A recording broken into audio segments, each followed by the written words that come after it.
Discussing about the जो revision through MCQ question discuss करते हैं उसी सीरीज को हम यहाँ पे कंटिन्यू करते हैं। और आज हम जो डिस्कस करने वाले हैं 28 दिसंबर 2022 के डिस्कस करने वाले हैं। Let's see the first question is related the politics section in which they are talking about the delimitation commission. थोड़ा सा हम डिलिमिटेशन कमीशन के बारे में जानते हैं। सी जब हम डिलिमिटेशन कमीशन की बात करते हैं तो ये जो है आर्टिकल 82 के तहत दिया गया। ये जो है वैसे अगर देखा जाए तो एक स्टेट्यूटरी प्रोविज़न है। क्या है? स्टेट्यूटरी बॉडी है। क्या है? स्टेट्यूटरी बॉडी है। पहले गवर्नमेंट क्या करती है, एक एक्ट बनाती है, उसके बाद कमीशन की स्थापना करती है। तो पहले क्या है, एक्ट बनाए। क्यों बनाए? क्योंकि ये स्टेट्यूटरी बॉडी थी। लेकिन इसका रिकग्निशन कहाँ पे? आर्टिकल 82 के अंदर है। अभी तक कितनी बार डिलिमिटेशन कमीशन बनाए जा चुके हैं? तो ये याद रखिए 4 बार डिलिमिटेशन कमीशन बनाए गए हैं। कौन कौन से वो 4 बार? For example if I am not wrong तो 1952, 1963, 1972 एंड 2002। ठीक है, तो इतनी बार जो है हमने डिलिमिटेशन कमीशन की स्थापना की है। लेकिन इनका काम क्या होता है, क्यों करते हैं हम डिलिमिटेशन की स्थापना? देखो, हमारी कॉन्स्टिट्यूशन के अंदर ये बोला गया है कि हर 10 साल के अंदर जो कॉन्स्टिट्यूंसी है वो रिवाइज की जाएगी। पहली बात तो ये। और सेकेंडली जो कॉन्स्टिट्यूंसी है कितना एरिया उसके अंदर कितनी पॉपुलेशन को वो कवर करेगा उसके बारे में जो डी मार्केट है वो कौन करेगा? वो डिलिमिटेशन करेगा, है ना, हर 10 साल के बाद। ठीक है, हर 10 साल के बाद। क्यों? क्योंकि सेंसस हर 10 साल के बाद आता है और वर्ल्ड में ऐसी जो प्रोसेस है वो चलती रहती है। तो इस वजह से हमने ये पूरा प्रोविज़न रखा है। इसमें होता है कॉन्स्टिट्यूंसी को मार्क करते हैं और कॉन्स्टिट्यूंसी में कितनी पॉपुलेशन उसको मार्क किया जाता है। पॉपुलेशन के हिसाब से होता है बेसिकली। तो ये इसी को ही मार्क करता है आफ्टर सेंसस। ठीक है, ओके तो अब स्टेटमेंट फर्स्ट देखें। नहीं, उससे पहले हम कुछ और बातें इसके बारे में देख। ओके, हमारी पॉपुलेशन ज़्यादा ना बढ़े ना, इसके लिए गवर्नमेंट के द्वारा जो है इसको सीज कर दिया गया है। सीज कैसे किया कि 1972 के अंदर जो आपका वो बना था एक्ट या कॉन्स्टिट्यूशनल अमेंडमेंट करके 2026 तक जो लोकसभा की सीट है वो 543 रहने वाली है, ये सीज कर देगा। क्यों? क्योंकि ताकि पॉपुलेशन ज़्यादा ना बढ़े, क्योंकि हम चाहते हैं कि पॉपुलेशन कंट्रोल में आए, राइट। तो इस वजह से ऐसा किया गया। लेकिन जो डिलिमिटेशन है वो कॉन्स्टिट्यूंसी को जो है भले ही सीट फिक्स कर दी गई है, लेकिन जो कॉन्स्टिट्यूंसी है वो डिमार्केट करता रहता है, वो 2001 के सेंसस के थ्रू होती है। जो ये डिमार्केशन 543 वो 1971 के सेंसस के हिसाब से होती है। लेकिन एक बार जो कॉन्स्टिट्यूंसी है जैसे SC/ST पॉपुलेशन को जो हम लेते हैं तो वो 2001 के सेंसस के हिसाब से है। ठीक है, ओके अब इसके बारे में थोड़ा देखते हैं। जो रिजर्वेशन वगैरह दी जाती है वो 2001 के सेंसस को, किसको? SC/ST को। लेकिन जो सीज है, जो नंबर जो लोकसभा की सीट है वो सीज किसके थ्रू की गई? तो 72 के अंदर ये किया गया था थ्रू 1971 सेंसस के हिसाब से। ओके, डिलिमिटेशन कमीशन की बात करते हैं तो it fixes limit the boundary of the territorial constituency of a country a province having a legislative body. 4 bar delimitation commission बनाए गए। For example 1952, 1962, 72 and 2002। ठीक है, पहले एक्ट बनाया जाता है, फिर कमीशन की स्थापना की जाती है। और इसको हेड कौन करता है? तो याद रखिएगा, इसको हेड करते हैं retired chief justice of India, retired CJI। ठीक है, 3 मेंबर परहैप्स ये बॉडी होती है। और इसके बारे में थोड़ा और जानते हैं। Order of the delimitation commission, उसको चैलेंज नहीं किया जाता है कोर्ट के अंदर। तो ये बात हो गई। अब delimitation in India, act of drawing boundaries of Lok Sabha and assembly seat to represent the population in them. Article 82 empower करता है पार्लियामेंट को कि वो एक्ट लेकर आए। क्या लेकर आए? एक्ट लेकर आए, right. And constitutional amendment of 84th and 87th amendment led to the delimitation act of 2002। तो ये हमने अमेंडमेंट किया था। और अमेंडमेंट में जो लोकसभा की सीट है वो 1971 का सेंसस यूज करते हैं। And division of each state into territorial constituency. लेकिन कॉन्स्टिट्यूंसी की जब हम बात करते हैं, कॉन्स्टिट्यूंसी को डिमार्केट करने की बात आती है, कॉन्स्टिट्यूंसी को डिमार्केट करने की बात आती है तो 2001 का सेंसस हम यूज करते हैं। ठीक है, देखते हैं कुछ और बातें हमने यहाँ पे बता रखी है। नहीं, बाकी हम आगे बढ़ते हैं। अगला जो क्वेश्चन है, पहले एक बार इस क्वेश्चन को तो देख लें कम से कम। Yes, let's see the first question there. The union government constitute a delimitation commission headed by the retired chief justice of India. तो यस, बिल्कुल सही बात है। रिटायर्ड चीफ इलेक्शन कमीशन नहीं बल्कि retired chief justice of India, CJI of India, right. Second point देखते हैं। तो first statement is wrong. Second देखते हैं, at the national level 4 delimitation commission have been constituted till date for delineating fresh boundaries of the constitution. That is correct. तो B option यहाँ पे बिल्कुल सही है। तो B ऑप्शन यहाँ पे सही हो जाएगा। Let's see the further explanation of it. The union government constituted a delimitation commission headed by the retired chief justice of India. Delimitation commission was set up in 19 you can see here and it froze 543 किसके हिसाब से? 1971 के हिसाब से। कब तक? 2026 तक। ठीक है, किसके थ्रू? 86 और 87 कॉन्स्टिट्यूशनल अमेंडमेंट के थ्रू। आगे बढ़ते हैं। सेकंड क्वेश्चन पे चलते हैं। Second question is related to the chief election commissioner of India. See, जब हम चीफ इलेक्शन कमिश्नर ऑफ, तो ये one of the constitution body है। क्या है? One of the constitution body है। सबसे पहले चीफ इलेक्शन कमीशन के बारे में जानते हैं। तो पहली बात तो चीफ इलेक्शन कमीशन एक मेंबर बॉडी है। इसमें 2 इलेक्शन कमीशन इनको असिस्ट करने के लिए होते हैं, और ये प्रोविजन जो है 1989 में लेकर आया गया था, जब हमारी जो वोटिंग एज है वो बढ़ा दी गई थी। ठीक है। अपॉइंटमेंट की बात करते हैं तो अपॉइंटमेंट कौन करता है? प्रेसिडेंट करता है। कौन करता है? प्रेसिडेंट करता है। और इनका जो टेन्यूर है 6 साल या 65 जो भी पहले हो जाए, जो सर्विस कंडीशन वो प्रेसिडेंट तय करता है। कौन करता है? प्रेसिडेंट तय करता है। रिमूवल जो है, जिस तरीके से रिमूवल होता है सुप्रीम कोर्ट के जज का, उसी तरीके से इनका रिमूवल होता है। और याद रखिएगा जो कॉन्स्टिट्यूशनल पोस्ट है कैग की भी इसी तरीके से होता है। तो रिमूव कौन करता है? Same as the supreme court जज, पूछा जा सकता है। रिपोर्ट सबमिशन इनकी कुछ खास होती नहीं है। रीअपॉइंटमेंट जो है इनको डिबार नहीं किया गया। याद रखिएगा जितने भी कॉन्स्टिट्यूशनल पोस्ट है, चाहे वो यूपीएससी हो, एसपीएससी हो, चीफ इलेक्शन कमीशन की हो, इसको छोड़ दे तो चीफ इलेक्शन कमीशन को, कैग की हो, सुप्रीम कोर्ट ऑफ जज की हो, और फाइनेंस कमीशन, तो फाइनेंस कमीशन में रीअपॉइंटमेंट का आता है और इनको डिबार नहीं किया गया। मतलब ये जो है ऑफिस ऑफ प्रॉफिट जो है ले सकते हैं आफ्टर रिटायरमेंट, और इनको जो है चार्ज नहीं किया जाता है कॉन्सुलेट फंड ऑफ इंडिया से। Make sure these are the very. जब हम चीफ इलेक्शन कमिश्नर की बात करते हैं या फिर इलेक्शन कमिश्नर की बात करते हैं तो पार्ट 15 में इसका मेंशन किया गया। Part 15 of the Indian constitution from article 323 to 3 देख लेना if I am not wrong 324 to 329। ठीक है। और एडल्ट सफरेज के बारे में जो है इन फ्रेंचाइजी जो राइट हमें दिए रखे वो आर्टिकल 326 के तहत दिए गए हैं। ठीक है। और जो जेलर होते हैं, जो जेल में पर्सन रहते हैं, तो उनके पास राइट नहीं है कि वो वोट कर सके according to the representation of people act of 1951। तो इन 1951 की बात आई तो जब हमें डिलिमिटेशन की बात आई है तो पिछले वाले क्वेश्चन में एक बार देख ले कहाँ पे कितनी सीट है। फॉर एग्जांपल सबसे इंपॉर्टेंट जो अब की बार के लिए इंपॉर्टेंट है आपकी गुजरात की, क्योंकि अभी इलेक्शन वहाँ पे हुई है, तो वहाँ पे 26 सीट लोकसभा की है, 11 सीट जो है राज्यसभा की है। उसी एक के कम राजस्थान की है, और हिमाचल प्रदेश की 4 और 3 है, इंपॉर्टेंट है। हरियाणा की बात करें 10 और 5 है। उसी तरीके से 13 और 7 जो है पंजाब की है। 80 और 31 का रेशियो जो है सबसे ज़्यादा उत्तर प्रदेश में है। अगर आप इसका हाफ कर देंगे तो बिहार के अंदर है, और महाराष्ट्र में सेकंड नंबर पे 48 और 19 का रेशियो, और तमिलनाडु के अंदर 39 और 18 का है। तो ये इंपॉर्टेंट है, थोड़ा बहुत पता होना चाहिए, कम से कम अपनी स्टेट का पता होना चाहिए। अगर हम बात करें रिप्रेजेंटेशन पीपल एक्ट ऑफ 1950 की, फॉर एग्जाम्पल 1950 जो है वोटर से रिलेटेड है, जो हम वोट डालते हैं उसका किस तरीके से अपग्रेड किया जाना है, लाइक दैट सिचुएशन। 1951 की बात करें तो एमपी एमएलए के बारे में, जो जिसको हम चुनते हैं उसके बारे में प्रोविजन रखे गए। For example location of seat in the lower house that the first schedule में दिया गया है। Filling of the seat in the house of the people, second total number of seat in the legislative assembly, and qualification of voter के बारे में यहाँ पे mention किया जाए। डिलिमिटेशन ऑफ कॉन्स्टिट्यूंसी याद रखिए 1950 के एक्ट के हिसाब से, 1950 के एक्ट के हिसाब से। Power of election commission to maintain delimitation order up to the date, तो ये भी आपका रिप्रेजेंटेशन पीपल एक्ट ऑफ 1950 में है। Allocation of seat in the legislative council third schedule के अंदर, डिलिमिटेशन ऑफ काउंसिल, ये सारे के सारे 1950 के प्रोविजन है। 1951 रिप्रेजेंटेशन पीपल एक्ट में देखते हैं एक्चुअल कंडक्ट ऑफ इलेक्शन, तो ये यहाँ पे दे रखा है रिप्रेजेंटेशन पीपल एक्ट ऑफ 1951 में जो एक्चुअल कंडक्ट होता है इलेक्शन को कहाँ पे दे रखा है, वो किसके थ्रू होता है, representation of people act of 1951। जब हमने ईवीएम को इंट्रोड्यूस किया था ना, तो हमने इसी में ही वो किया था, थोड़ा सा चेंज किया था, अमेंडमेंट किया था। Administrative machinery for conducting election offences, election dispute, by election, registration of political party, qualification, disqualification, for example office of profit वगैरह प्रोविजन यहाँ पे ही गिवन है। Notification for general election and corrupt practices and electoral offences are part of it. Right. जब हम part की बात करते हैं तो पार्ट 15 में मैंने बताया था, पार्ट 15 में इलेक्शन के बारे में आर्टिकल 324 से लेकर 329A तक। थोड़ा और जान ले रहे। पार्ट 1 में यूनियन टेरिटरी, पार्ट 2 में सिटीजनशिप। जब यूनियन एंड इट्स टेरिटरी की बात करते हैं तो पार्ट 8 आपको याद रखें, जिसमें यूनियन टेरिटरी के बारे में मेंशन है, जो आर्टिकल 329 से लेकर 314 और 69 constitutional amendment and 78th constitutional amendment is added to the provisions regarding in the union territory. Citizenship part 2 में, फंडामेंटल राइट पार्ट 3 में, 4th में डीपीएसपी, 4th ए में फंडामेंटल ड्यूटी, 5th में यूनियन गवर्नमेंट, 6th में state government, and 7th को हमने repeal कर दिया गया था। 9th ए में पंचायत, 9th बी में म्यूनसिपैलिटीज, 10th में schedule caste and schedule tribe, relation between the union and the state that is part of 11। Finance property and contract तो 12 में है। पार्ट 13 में ट्रेड एंड कॉमर्स है। पार्ट 14 में service under the union and the state है। 14A में tribunal है। 15 में इलेक्शन है। Special provision relating to the certain classes 16। 17 में ऑफिशियल लैंग्वेज के बारे में। 18 में इमरजेंसी प्रोविजंस है।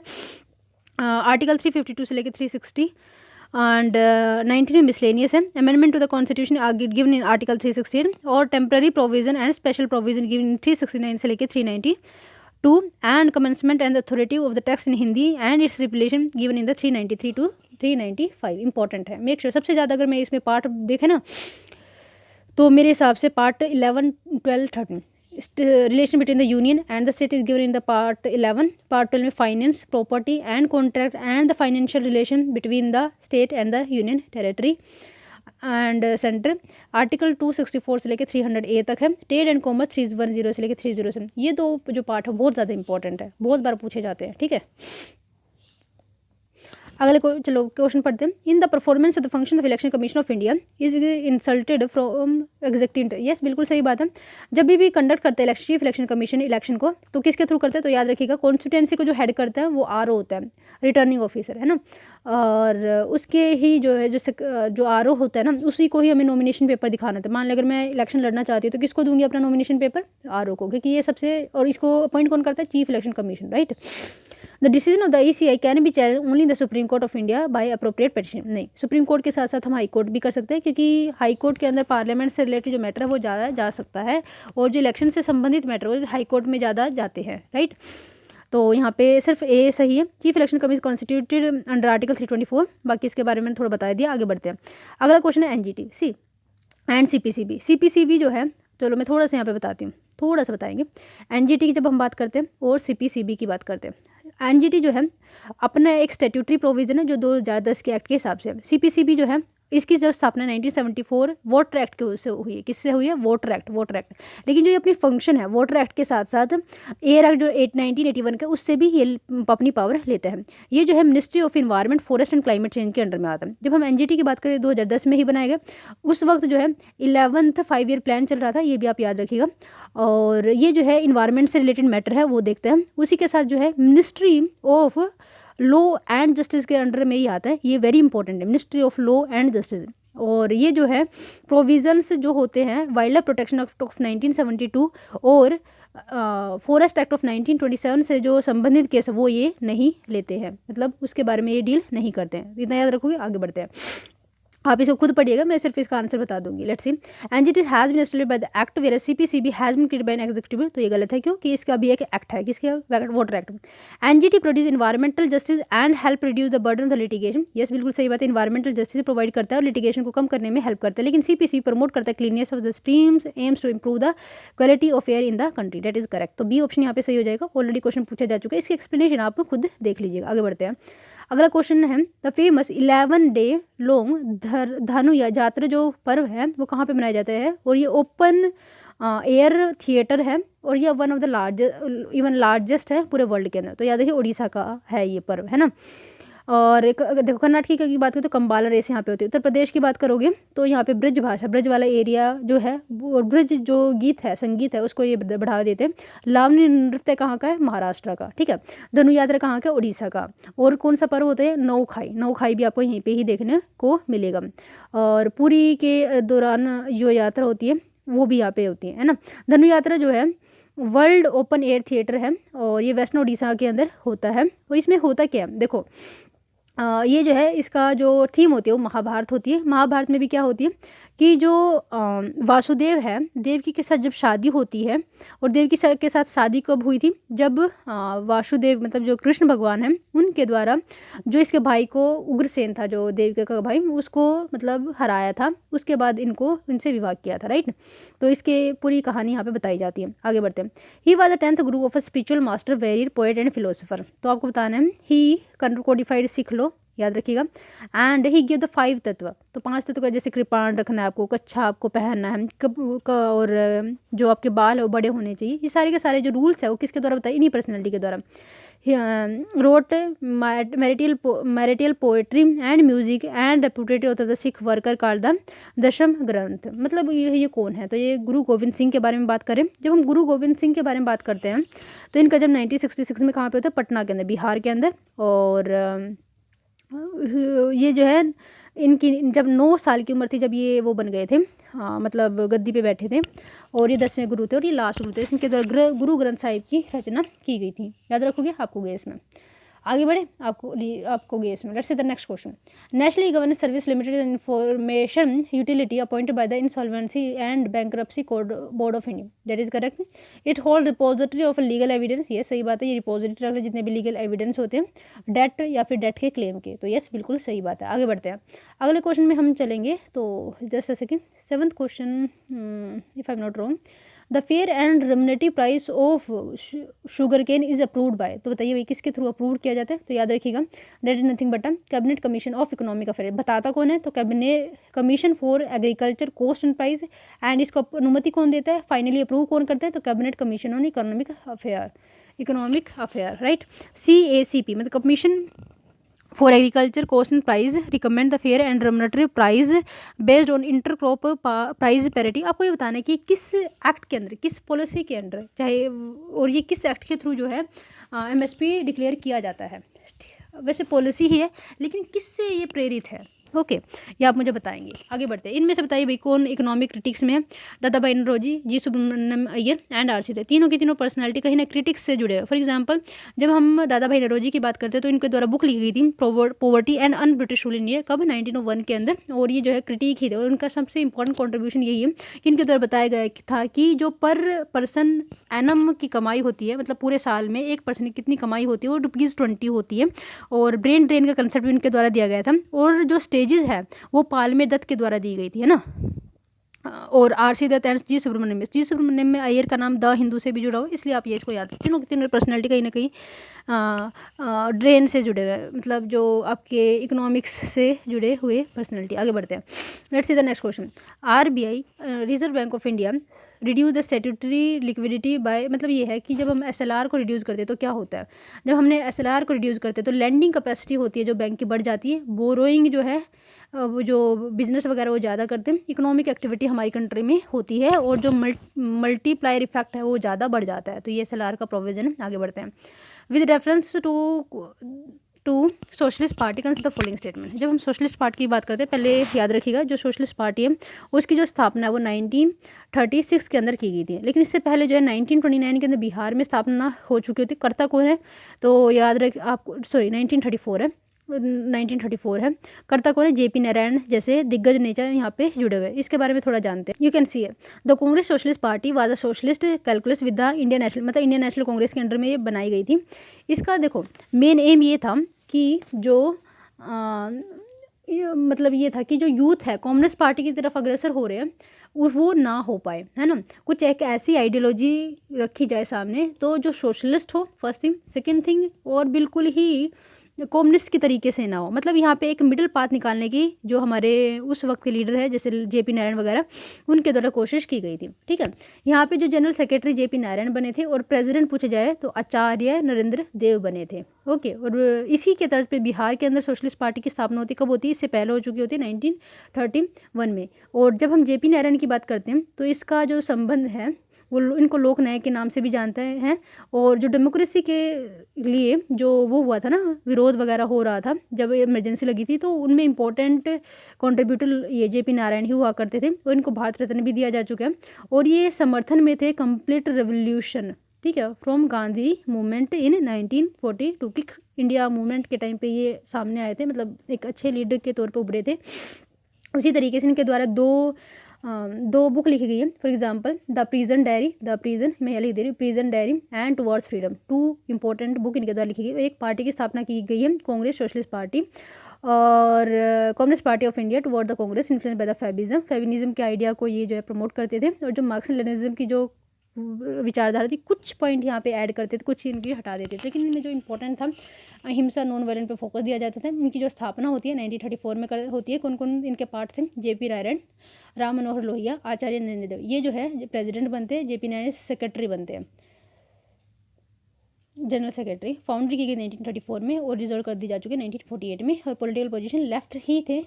ओके, आगे बढ़े, बाकी आप इनके बारे में देखिएगा।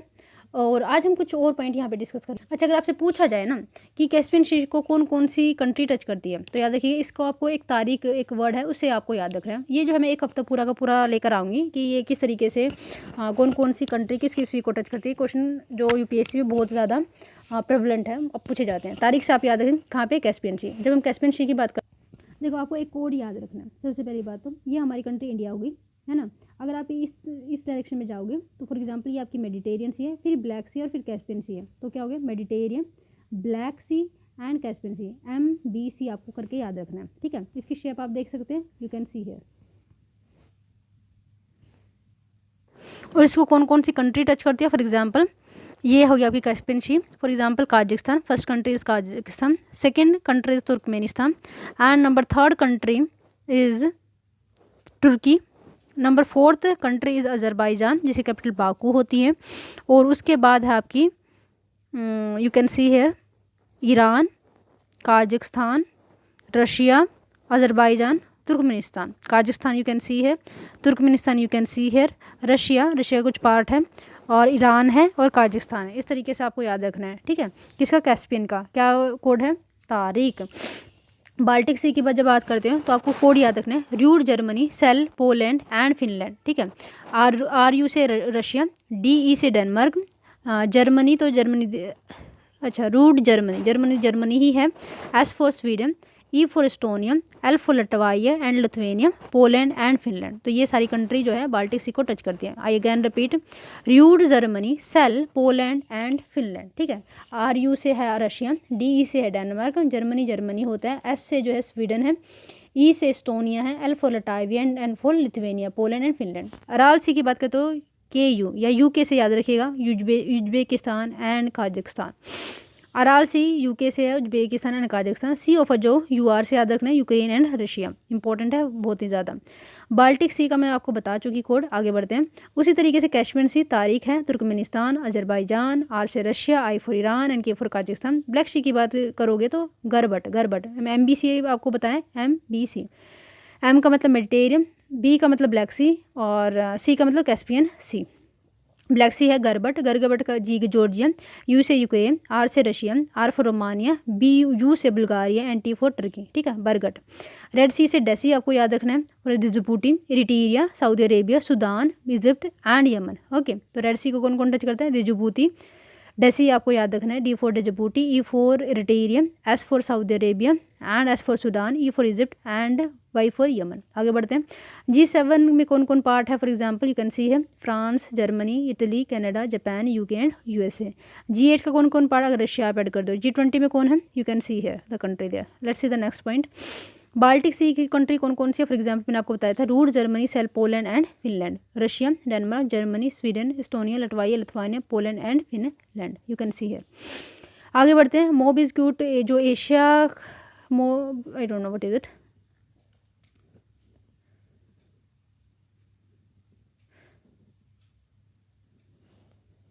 अच्छा, हॉर्न ऑफ अफ्रीका कंट्री की बात करते हैं तो S for Somalia, E for Ethiopia, R E for Eritrea and D for Djibouti. इस तरीके से आप हॉर्न ऑफ अफ्रीका को याद रखिएगा। और जो आपकी इथोपिया है वो एक लैंडलॉर्ड कंट्री है, ये भी आप याद रख सकते हैं। रेड सी का डेजी कंट्री आप यहाँ पे देख सकते हैं, मैं बता चुकी।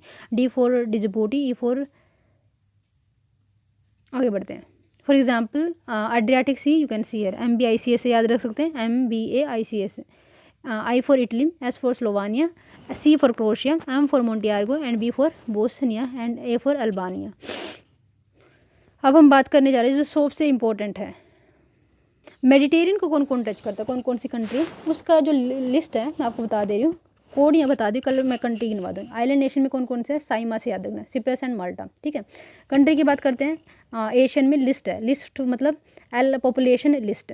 P फॉर पैलेस्टीन, PLIST कर लीजिए, P फॉर पैलेस्टीन, मानो तो मानो, नहीं मानो तो कोई बात नहीं। Lebanon, I for Israel, S for Syria and T for Turkey. List Lebanon, Israel, Syria and Turkey, ठीक है।